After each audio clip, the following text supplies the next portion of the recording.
여러분 안녕하십니까. 오늘이 일요일 날이죠. 2025년 8월 24일 오전 9시 7분을 지나가고 있습니다.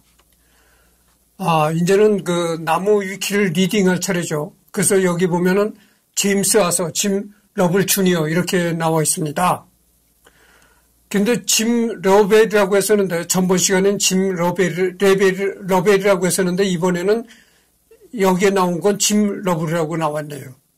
하여튼 이 영문 발음이 조금씩 다 다르게 이렇게 나옵니다. 여기 보니까 이 영문을 보니까 말이죠. 짐 러블이라고 하는 게 맞겠네요. 러벨이라고 하는 게 스펠링으로 보면 러벨이라고 하는 게 더 그런데요. 맞을 것 같아요. 짐 러블보다 짐 러벨 이렇게 발음하는 게 더 맞을 것 같습니다. 타임즈 타임이라는 그런 시사 잡지가 있잖아요. 거기에 올해 인물로 추앙이 됐었다는 겁니다. 1960년대에. 여기 보면 미국의 우주비행사 타임즈 올해 인물, 미국 해군 사관학교 출신 이렇게 나와 있습니다.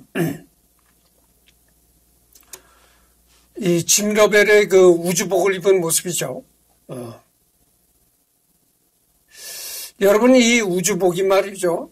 이렇게 좀 허접해 보여도 이게 상당한 겁니다. 이 우주복이 이 심한 저온이라든가 이런 것도 견딜 수 있게 제작된 옷이에요, 이게. 그래서 이제 출생은 1928년 3월 25일 미국 오하이오주 클리블랜드에서 출생했다. 사망은 2025년 8월 7일. 향년 97세. 그러니까 며칠 전에 돌아가셨죠. 1925년 8월 7일이니까 바로 며칠 전에 돌아가신 겁니다. 미국 일리노이주 레이크 포레스트에서 사망했다. 아폴로 계획에 참가했던 미 해군 출신의 테스트 파일럿이자 나사 우주비행사 아폴로 8호의 사령선 조종사로서 프랭크 보먼, 윌리엄 앤더스와 함께 인류 역사상 최초로 달 궤도 비행을 갔다 온 인물이기도 하며 많은 이들에게는 아폴로 13호의 사령관으로서 더욱 유명하다. 그리고 지금까지 달로 2번이나 날아간 인물 3명 중 첫 번째인데 하필 그중 유일하게 달을 밟아보지 못한 인물이다. 러블은 아폴로 8호로 달 궤도 비행을 하고 13호에서 착륙하려 했으나 실패. 나머지 둘은 아폴로 10호로 달 궤도 비행을 하고 16호 사령관을 맡았던 존 영, 17호 사령관으로서 달에서 인류의 마지막 발자국을 남긴 유진 선은 이렇게 되어 있습니다. 달을 향해서 2번이나 날아간 사람이 3명 중에 있는데 그 중에 유일하게 달을 밟아보지 못한 인물이 짐 러벨이라는 것이죠. 그래서 인류 역사상 지구 궤도니까 지구의 이 둘레를 돈 사람이 누구냐면은 소련의 가가린이라는 그 우주비행사가 인류 역사상 최초로 지구 궤도를 돌아본 사람입니다.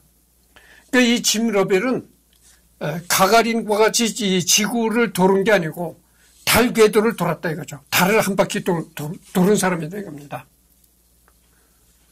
생애 클리블랜드에서 태어나 위스콘신주 밀워키에서 자란 짐 러블은 어릴 적 교통사고로 아버지를 잃으며 인디애나주에서 잠시 어린 시절을 보내기도 했다.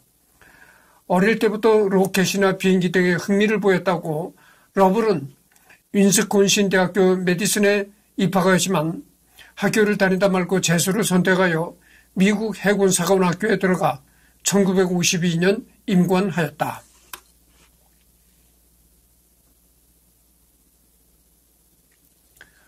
이후 FEH 벤시 파일럿으로 활동하다 해군 테스트 파일럿을 지원하여 수석으로 수료했다. 동기 중에는 아폴로 7호의 사령관이었던 월리 시라, 아폴로 2호에 올라가는 피트 콘레트가 있었다. 그 이후 머큐리 계획에 지원하였다가 사라만이 합격되었는데 러블은 빌리 루빈 수치가 너무 높아서 탈락했고 콘레드는 몸을 째고 하는 절개 검사에 기겁하여 포기했다고 한다. 빌리 루빈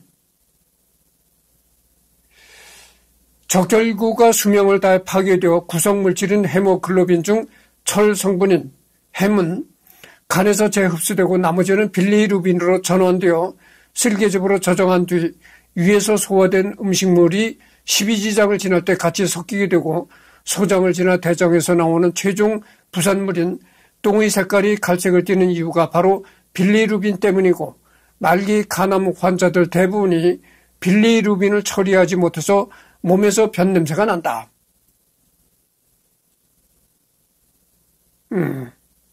이거는 빌리루빈이라는 건 의학적인 용어죠. 그러니까 말기 간암 환자의 몸에서 이렇게, 몸에서 변냄새가 난다는 거죠. 빌리루빈을 처리하지 못해서 그렇게 된다는 겁니다.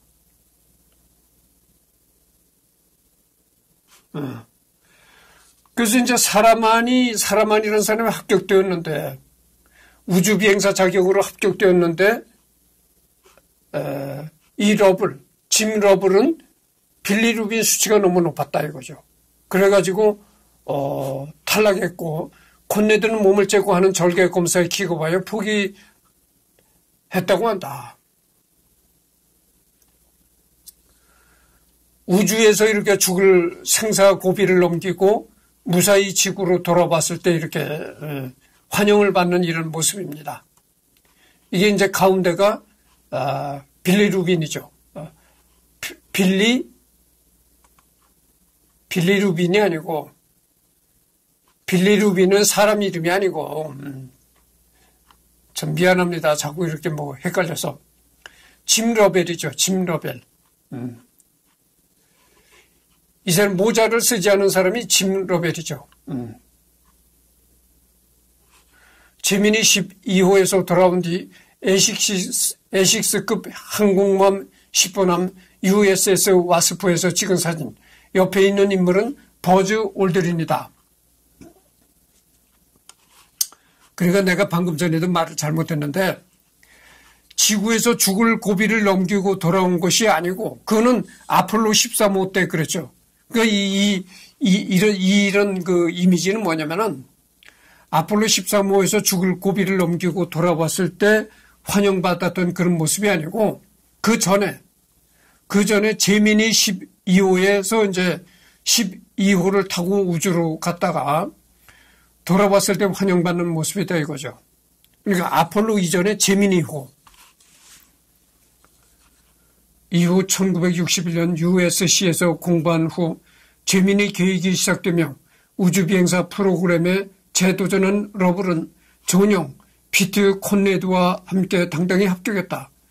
존영의 회고에 따르면 이 시기에 미 해군 F사 프로그램에서 활동했던 경력이 재민이 우주선 개발사이기도 한 맥도널 더글라스와의 연계에 있어 큰 도움이 되었다고 프랭크 보먼, 버즈 올드린, 토머스 스태퍼드 등과 재민이 계획의 여러 중요 미션에서 활동하였다. 재민이 7호에서는 향후 아폴로 우주선에서 입을 예정인 신형 우주복을 테스트하기도 했다. 우주복 항목에서도 소개된 당시 사진을 보면 다른 재민이 미션과 아폴로 미션들의 우주복에 비해 굉장히 스키니한 인상을 주는데 미국보다는 소련, 러시아의 수콜 우주복에 가깝다는 인상을 풍긴다. 이 우주복은 결국 채용이 취소되었다. 이런 얘기입니다. 그래서 방금 전에도 내가 얘기했지만 이 우주복이 이렇게 허접해 보여도 이거 상당한 겁니다. 아주 심한 정원에도 견딜 수 있게 그렇게 제작이 된 거고 그래요. 그래서 여기 보면 이렇게 우주복이 이렇게 호수가 붙어 있잖아요. 이게 어떤 신체에 무슨 그러니까 산소통도 짊어지죠. 뭐 그런 거죠. 그래서 극한 우주의 환경에서도 생명을 유지할 수 있게 만든 이런 옷입니다. 이것이.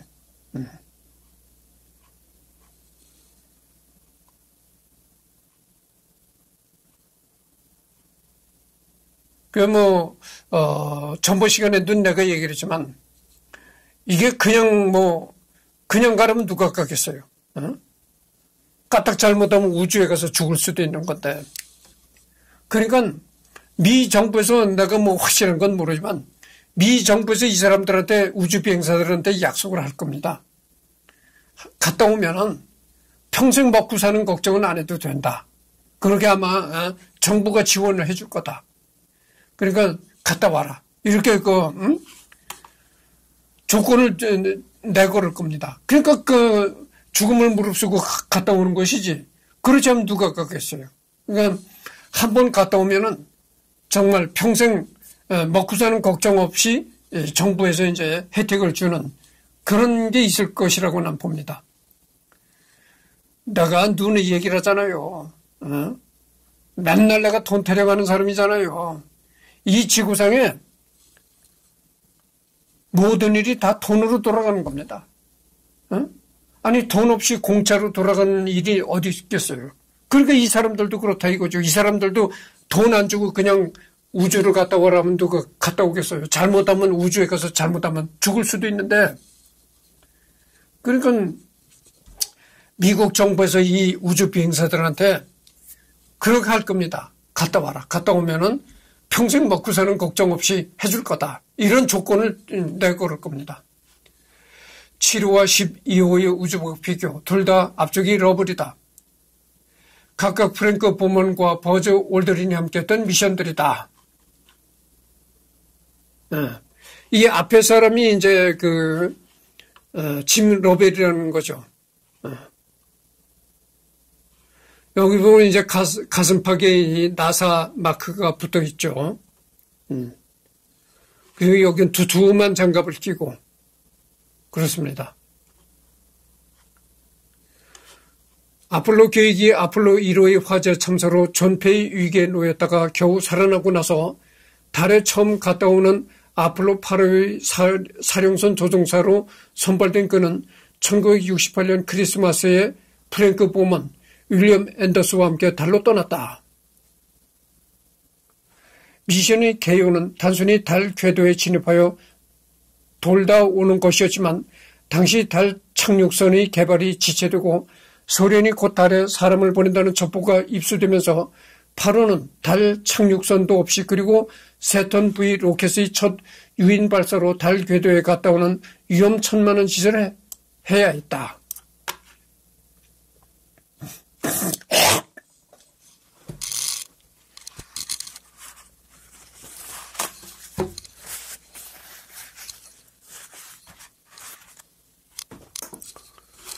여러분 얘기가 조금 길어지겠는데 들어보시오. 제2차 세계대전 때 말이죠. 제2차 세계대전 때는 이 소련과 그때 러시아였는지 소련인지 하여튼 좌우지간에 소련과 미국이 사이가 나쁘지 않았어요. 독일이 히틀러잖아요. 히틀러가 2차 대전을 일으켰잖아요. 그리고 이제 유럽에선 독일의 히틀러가 2차 대전을 일으켰고 동양에선 일본이 2차 대전을 일으켰다고 하죠. 그러니까 어떻게 되겠어요?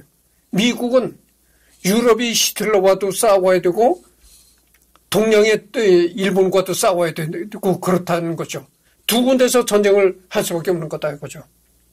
여러분 생각해 보십시오. 아무리 강대국이다라 한들 두 군데서 전쟁을 혼자 치를 수가 있습니까? 그러니까 여러분들 내가 눈에 얘기를 하지만 미국이 왜 강대국이라고 합니까? 미국이 왜 초강대국이라고 하냐면은 일단 미국이 전쟁을 하게 되면요 여러 나라가 동맹국이 따라붙습니다. 연합이 돼서. 그러니까 연합국이 결성이 된다 이 말이죠. 쉽게 말해서. 그래서 미국이 강대국이라고 하는 거예요. 미국이 일단 행동을 벌였다 하면 여러 나라가 미국과 연합이 돼서 행동을 한다 이거죠. 액션을 취한다 이겁니다. 아무리 강대국이라고 해도 두 군데서 그렇게 전쟁을 벌일 수 있는 힘의 여력이 있습니까? 그때 당시 참 히틀러도 참 세계를 집어먹겠다고 한 히틀러니까 히틀러도 만만치 않은 놈이죠. 일본의 천황, 이 일본의 천황도 만만치 않았다고죠. 동양을 다 지가 이제 손아귀에 넣다시피 했으니까. 그런데 아무리 강대국이라 한들 두 군데서 그렇게 만만치 않은 놈들이 다 일으켰는데 붙어서 싸움을 할 수가 있겠어요. 그러니까 연합국이 결성이 된 겁니다. 여러 나라가 이제 연합이 된 건데 거기에 바로 소련도 들어가 있었다 그죠. 소련도 그래서 소련도 미국 편에 서서 히틀러를 물찌르는 데 같이 힘을 합했다고 하죠. 소련도 미국 편에 서서 같이 히틀러를 무찔렀다 이거죠. 그러니까 미국으로서는 소련을 무시할 수가 없었던 겁니다. 그렇잖아요, 여러분들. 지금은 미국과 소련이 그렇게 소련은 반미 국가니까, 러시아는 반미 국가니까 지금 그러지만, 그러니까 그때는 미국이 소련을 그렇게 무시할 수가 없었다고 하죠. 그래서 남북한이 분단이 된 것도 그래서 분단이 된 겁니다. 미국이 소련이라는 존재를 무시할 수가 없었던 거예요. 아니, 자기네와 이 힘을 앞에서 히틀러를 무찌르고 그랬는데,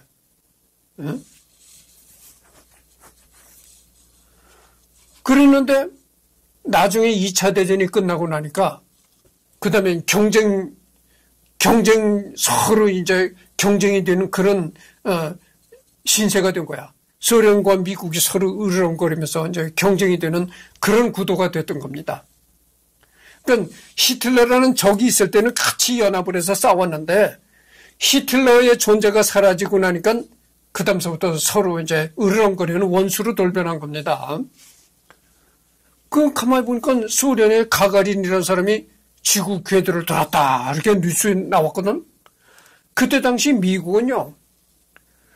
우주 개발을 할 그런 생각도 안 먹고 있었을 때라고. 그러니까 미국은 우주로 갈 생각조차 안 하고 있을 때인데, 아니, 소련의 가가리라는 사람이 지구를 돌다 왔대?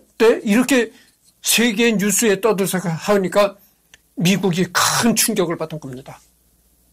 뭐야? 적대국 소련이 가가린이라는 사람이 지구 궤도를 돌다 와? 이래서 안 되겠다. 우리 미국이 정신 바짝 차려야 되겠다. 그때서부터 미국이 이 소련을 억누르기 위해서, 그러니까 소련보다 먼저 우주 개발을 이제 하기 위해서 미국이 엄청난 자금과 노력을 들여가지고 우주 개발에 열과 성을 쏟아붓기 시작한 거예요. 그래서 이 달도 이제 달 궤도를 돌다 왔다는 게, 소련은 지구 궤도만 돌고 온 것이지 달 궤도를 못 돌아봤거든. 야, 미국은 달 궤도를 돌아야 되겠다.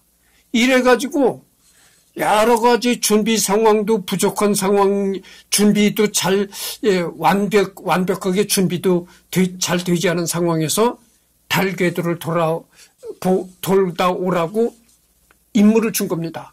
그리고 어떻게 했어요? 달 궤도를 돌다가 우주선이 고장이 난 겁니다. 그래가지고 죽을 뻔 했다니까. 그래서 여러분들 아폴로 12호인지 13호인지 거기 우주 비행사들이 달에 착륙해가지고 달을 표면을 걷다가 이렇게 왔잖아요. 달에 착륙해서. 그때도 여러 가지 불미한 일이 있었다는 겁니다. 제대로 모든 조건이 제대로 성숙되지 않은 상황에서 어떻게 해서든지 급히 소련을 꺾어보려고 그렇게 서둘렀던 것이죠. 그러니까 여러 가지 이제 날아가다가 기계 고장도 나고 여러 가지 불미스러운 일이 생겼던 겁니다. 어찌됐든 간에 그래도 아폴로 12호인지 13호인지 그게 달에 가서 이제 달에 직접 땅을 밟고 돌아온 것이죠. 그러니까 어떻게 되겠어요? 달에 갖다 성조기를 먼저 꽂아버렸는데, 그런데 그 미국이 소련보다 이겼다. 앞서갔다. 이제 이렇게 하는 거죠. 너희들이 먼저 지구 궤도를 놓은 건 너희들이 먼저 했지만, 달에 갖다 성조기를 꽂은 건 오로지 미국이야. 딱 이렇게 이제 된 거죠. 그래서 이때 미국이 말이죠. 이 우주 사업에 엄청난 천문학적인 돈을 쏟아붓다는 겁니다. 예, 소련을 꺾겠다 해가지고. 그러니까 우리가 흔히 냉전 하잖아요. 냉전이라는 말 많이 들어보셨을 것입니다. 냉전이라는 게 뭐냐? 직접 총과 칼로 싸우는 그런 전쟁이 아니고 눈치 전쟁이다 이거야. 서로 이렇게 으르렁거리면서 이제 한마디로 심리전이다 이거죠. 아폴로 계획이 아폴로 1호의 화재 참사로 전폐의 위기에 놓였다가 겨우 살아나고 나서 달에 처음 갔다 오는 아폴로 8호의 사령선 조종사로 선발된 그는 1968년 크리스마스에 프랭크 보먼, 윌리엄 앤더스와 함께 달로 떠났다. 미션의 개요는 단순히 달 궤도에 진입하여 돌다 오는 것이지만 당시 달 착륙선의 개발이 지체되고 소련이 곧 달에 사람을 보낸다는 첩보가 입수되면서 8호는 달 착륙선도 없이 그리고 세턴 V 로켓의 첫 유인 발사로 달 궤도에 갔다 오는 위험천만한 짓을 해야 했다. 방금 전에도 내가 얘기를 했잖아요. 어떻게 이제 소련을 꺾어보려고 여러 가지 준비도 완벽히 안 된 상태에서 서둘렀다 이거죠, 미국이. 그래가지고 여러 가지 위험천만한 일이 많이 생겼다 이런 얘기입니다. 아폴로 8호에서는 은근히 사고뭉치 기믹이었는데 발사 초기의 실수로 구명조끼에 바람을 넣어서 핀잔을 듣기도 했다. 이 장면은 지구에서 달까지 1968년 에피소드에 나와 있는데 공군이었던 보먼과 앤더슨은 고놈의 해군 새끼 익사하진 않겠네. 크크거린다. 이후 달에 도착한 뒤 그 유명한 이터라이즈 장면을 목격하여 하여튼 폭풍 감동에 적기도 했다. 특히 별자리를 본답시고 혼자 컴퓨터를 만지작거렸는데 컴퓨터가 이를 오류로 인식하더니 제멋대로 우주선의 고도를 조정해버린 일이 벌어지기도 했다. 그러니까 이제 우주비행사 3명인데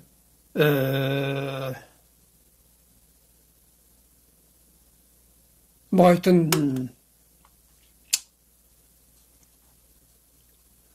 우주비행사 3명인데 공군에서 이제 전투기를 몰아보던 사람도 있고 이 짐 러벨은 해군 출신이었다고 하죠. 해군 장교 출신이었다고 하죠. 이후 아폴로 11호의 백업팀으로 활동했다. 11호가 무사히 미션을 시작하여 달에 착륙하고 12호도 갔다 온 뒤 14호의 사령관으로 예정되어 있었지만 당초 13호 사령관으로 예정된 머큐리 계획 시절부터의 베테랑 앨런 셰포드가 연습 부족을 이유로 14호와 교대하며 13호 미션에 참가하게 되었다. 그래서 방금 전에도 내가 얘기를 했지만 내가 자꾸 이렇게 방금 전에도 얘기를 했지만 이렇게 자꾸 하니까 어떤 사람이 댓글을 달았는데 한 얘기 자꾸 하지 마시오 이렇게 댓글을 달았더라고. 하여튼 근데 이 짐 러벨이라는 사람이 돈 많이 벌었을 것이라고 생각해요. 바로 며칠 전에 2025년 8월 며칠 전에 돌아가셨지만 먹고 사는 걱정은 평생 안 하다 돌아가셨을 거라고 생각합니다. 미 정부에서 그렇게 연금식으로 그렇게 평생 풍족히 생활할 수 있는 돈을 줬을 것이라고 생각을 해요. 아니 그러니까 위험을 무릅쓰고 갔다 오는 것이지 안 그렇겠어요? 그러니까 이 짐 러벨이라는 사람은 그것도 한 번 갔다 온 것도 아니고 서너 번을 갔다 왔는데 그래서 이 짐 러벨이라는 사람 평생 돌아가실 때까지 먹고 사는 걱정 없이 살다 돌아가셨다. 이렇게 생각해도 될 겁니다.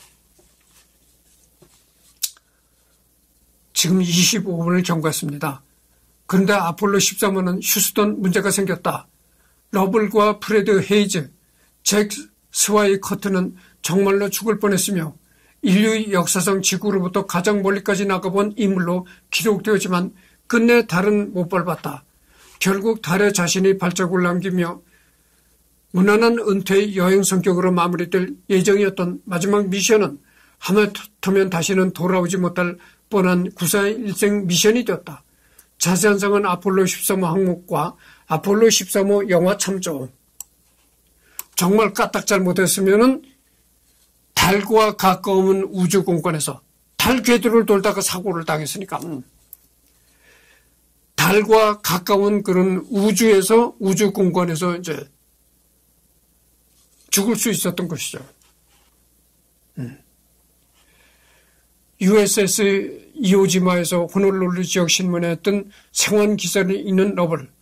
당시 러블의 아내 마릴린은 13호가 발사 당시에는 이전의 미션들에 비해 딱히 큰 관심을 못 받았건만 다 죽게 생기니 언론이 갑자기 호들갑을 떨다며 극도로 거부감을 보이기도 했다. 이런 언론의 태도에 대해서는 아폴로 13호 영화와 지구에서 달까지 We in the this program 에피소드에서 지적하고 있다. 이후 나사와 해군에서 은퇴하였다. 나사에서 최초로 4회 우주 비행을 다녀온 기록을 세운 뒤 해군 최종 계급은 대령이었고, 그러니까 해군 대령으로 이제 전역했다 이거죠. 이 짐 러벨이. 이후 아폴로 8호의 공적과 아폴로 13호에서 살아 돌아오는 공로가 인정받아 우주인 명예 훈장을 받았고, 대통령이 수여하는 자유훈장도 받았다. 달 뒷면의 한 크레이터가 러블이라는 이름으로 명명되기도 했고 1993년에는 나사 우주비행사 명예의 전당에 헌액되기도 했다. 어린 시절을 보낸 밀워키 시내에는 그 이름을 딴 거리도 있다. 그러니까 미국 정부에서 얼마나 이 사람을 우대를 해줍니까? 여러 가지 훈장도 좋지. 그리고 이 사람이 어렸을 때 살았던 밀워키라는 그 도시에 이 사람의 밀워키 도시의 한 거리를 이 사람이 이름을 붙였다는 거죠. 2025년 8월 7일 미국 일리노이즈 레이크 포레스트 자택에서 노안으로 형년 97세에 사망했다. 2025년 8월 7일. 그러니까 불과 며칠 전에 사망한 것이죠. 나사는 성명을 통해 짐 러벨의 삶과 업적은 수십 년 동안 전 세계 수많은 사람들에게 영감을 주었다며 애도를 표했다.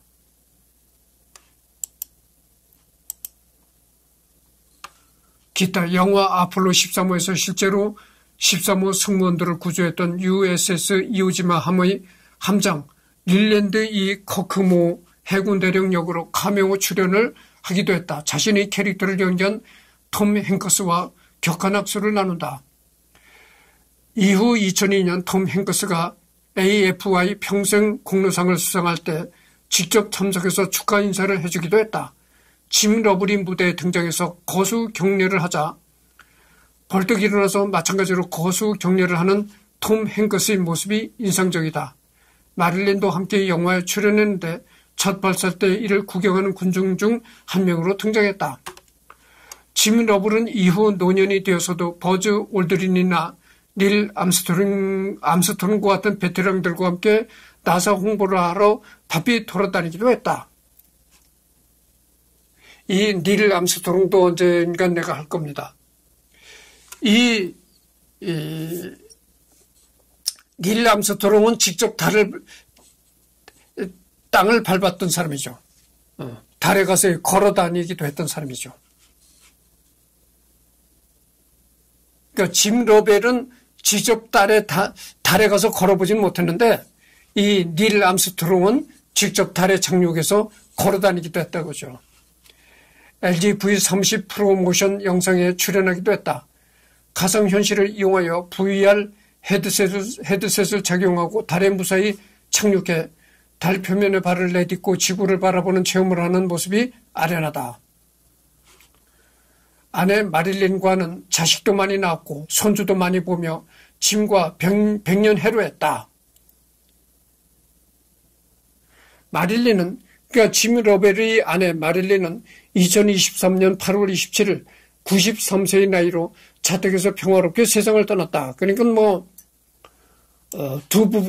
부부 둘이 다 이렇게 장수했다고죠. 90세가 넘게 장수했다고 그거고.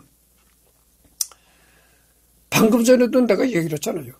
미국 정부에서 이 사람한테는 평생 먹고 살 걱정 없이 해줬을 것이다. 이런 얘기를 내가 했습니다. 그러니까 어떻게 되겠어요? 먹고 사는 걱정 없이 살아가니까 자식도 많이 낳았을 거 아닙니까? 그 여기 나오잖아요. 자식도 많이 낳았고 손주도 많이 보았다. 그 여러분들 왜 사람이 결혼을 못하고 혼자 살겠어요? 또 이승열이 얘기했대 또 나옵니다만은 경제적으로 넉넉지 못하게 살아가다 보니까 좋아하는 여자도 없고 또 나 자신도 딱히 결혼해서 고생하고 싶은 마음이 없고 그러다 보니까 이렇게 혼자 늙은 거 아니겠어요? 그러나 정부에서 니만큼은 평생 먹고 사는 걱정 없이 잘 해주겠다. 이렇게 하니까 어떻게 되겠어요? 먹고 사는 걱정이 없으니까 생활도 풍족하고 그러니까 자식들도 많이 낳고 손주도 많이 낳았다 이거죠. 그래서 내가 눈에 얘기를 하지만 이 세상 모든 일은 돈과 다 연관이 있는 겁니다. 돈이 있어야 이렇게 자식들 많이 낳고 후세를 다 번성시키는 겁니다. 돈이 없으면은 2세를 낳지를 못하는 거예요. 후세를 번성시키지 못하는 겁니다. 여러분들 지금 여기다 신경 쓰다가 딱 막혔는데 생물학자가 있는데 서양의 그 생물학자가 뭐라고 했습니까? 그러니까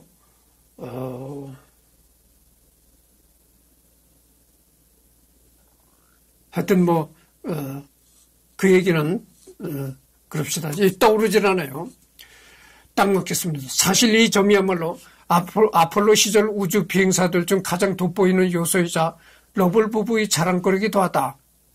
아폴로 계획에 참여한 우주 비행사들 중 짐 러블과 프랭크 보먼, 윌리엄 앤더스를 뺀 거의 모두가 결혼 생활이 파국으로 끝났는데 마릴린은 온갖 고생을 다하며 짐의 뒷바라지를 했고 짐이 베테랑이었기 때문에 우주 비행사들의 아내들 중에서도 가장 마음고생을 심하게 했던 아내임에도 세상을 떠날 때까지 그들은 헤어지지 않았다. 1965년 넷째 아이를 임신했는데 임신한 지 넉 달 동안이나 짐은 집에 돌아오지 않았고 가정사 때문에 남편이 첫 미션에 지장을 줄까봐 그것도 쉬 알리지도 못했다. 아폴로 13 영화에서 아빠한테 아폴로 1호 화재로 죽은 사람들도 알았냐고, 아빠가 그 우주선 타고 달에 가도 안전하냐고 되문은 우주선 사고 소식을 엄마한테 처음 듣자 1호 화재 사고 때처럼 문 고장 났냐고 묻는 속 깊은 아들 제프리가 그때 임신했던 아이다. 아이들이 모두 편도선염에 걸려서 모두가 절제 수술을 받아야 하는데 애비 되는 사람은 그때도 우주에 있었고 몇 년이 지나도록 그 사실을 몰랐고 아내도 이를 쉬이 알리지도 못했다.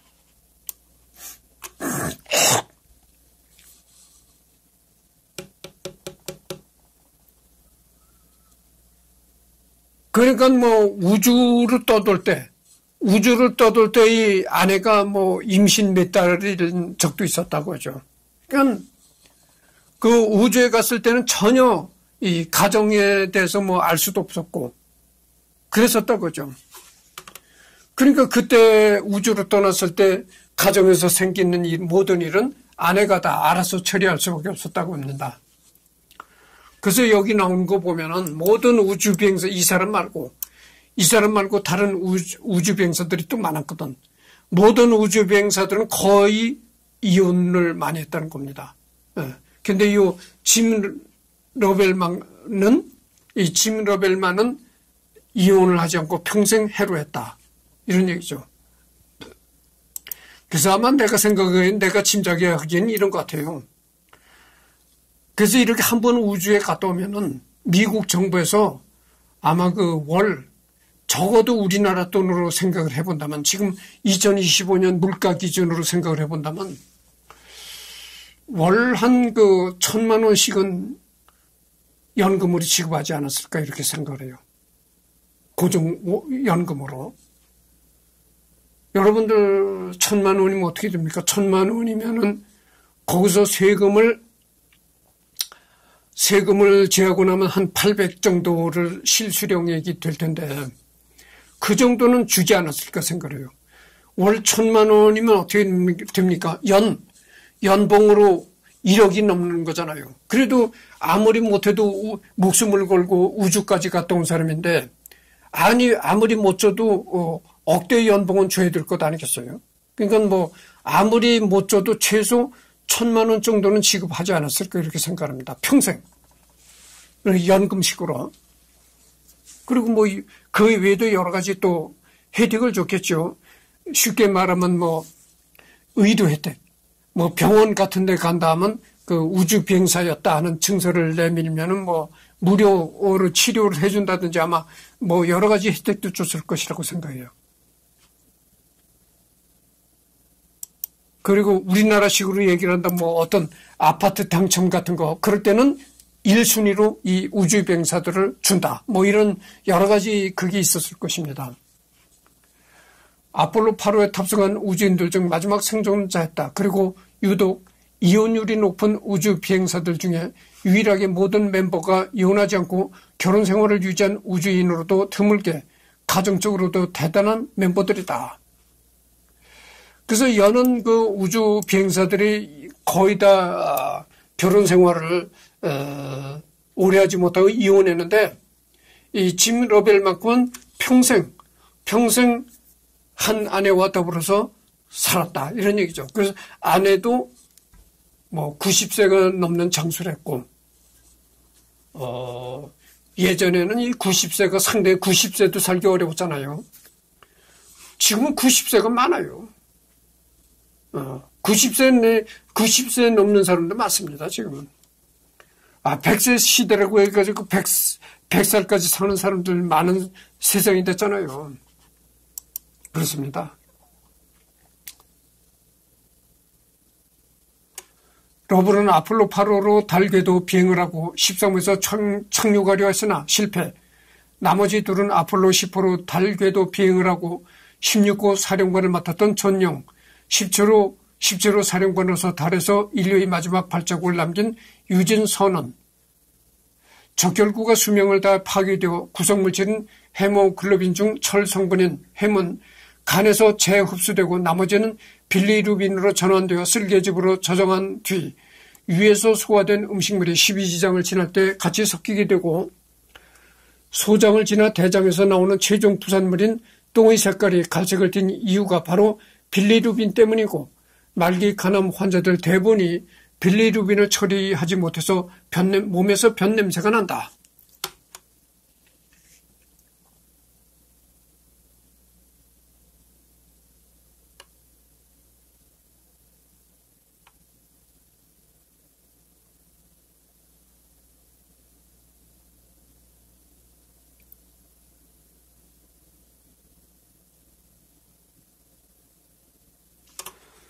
여기 보면 이제 이런 얘기가 나옵니다. 지금 39분을 경고했습니다. 요거 하나만 읽고 끝내도록 하겠습니다. 물론 이혼하지 않고 끝까지 결혼 생활을 유지하는 게 당연하다고 생각할 수 있지만 우주인들은 거의 대부분 가정적으로는 행복하지 않았다. 맨날 목숨을 건 작업과 훈련, 미션이 시작되면 몇 달은 집에 못 들어가는 경우도 허다하고 스트레스를 술로 푼다든지 엄청 많은 이유가 있어 실제로 이혼율이 엄청나다. 그렇죠. 그러니까 우주과부, 속된 말로 우주과부가 된 거죠. 우주로 갔을 때는 마누라 혼자서 모든 가정일을 처리해야 되고, 또 그것뿐만입니까? 우주로 떠나기 전에 또 사전에 훈련을 많이 하잖아요. 훈련할 때 합숙소에서 이렇게 생활을 하니까 그때도 가정과는 가정 생활을 못하는 거죠. 훈련 기간 중에도. 그러니까 훈련 기간 중에도 가정 생활을 못하지. 우주로 떠났을 땐 더더욱 더 그렇지. 그러니까 뭐 우주과부가 되는 거죠. 그러니까 그 장기간 그렇게 우주과부로 혼자 살게 되고 그러니까 그런 데서 아마 그 이혼율이 많지 않았을까 이런 생각을 합니다. 그래서 다른 우주 비행사들은 이혼들을 많이 했는데 짐 러벨은 아까도 얘기했지만 짐 러벨은 이혼을 전혀 하지 않고 한 번 결혼한 걸 끝까지 평생을 같이 이렇게 살았다 이런 얘기입니다. 그래서 이제 이 사람에 관한 그 데이터는 뭐 많지 않아요. 그래서 완전히 끝났습니다. 완전히 끝났고 다음에는 또 다른 사람을 선정해서 하도록 하겠습니다. 어쨌든 뭐 이 사람도 대단한 사람이죠. 그래서 그렇고 그 뭐 오후에도 또 시간이 있으니까 오후에는 다른 사람을 선정해서 하도록 하겠습니다.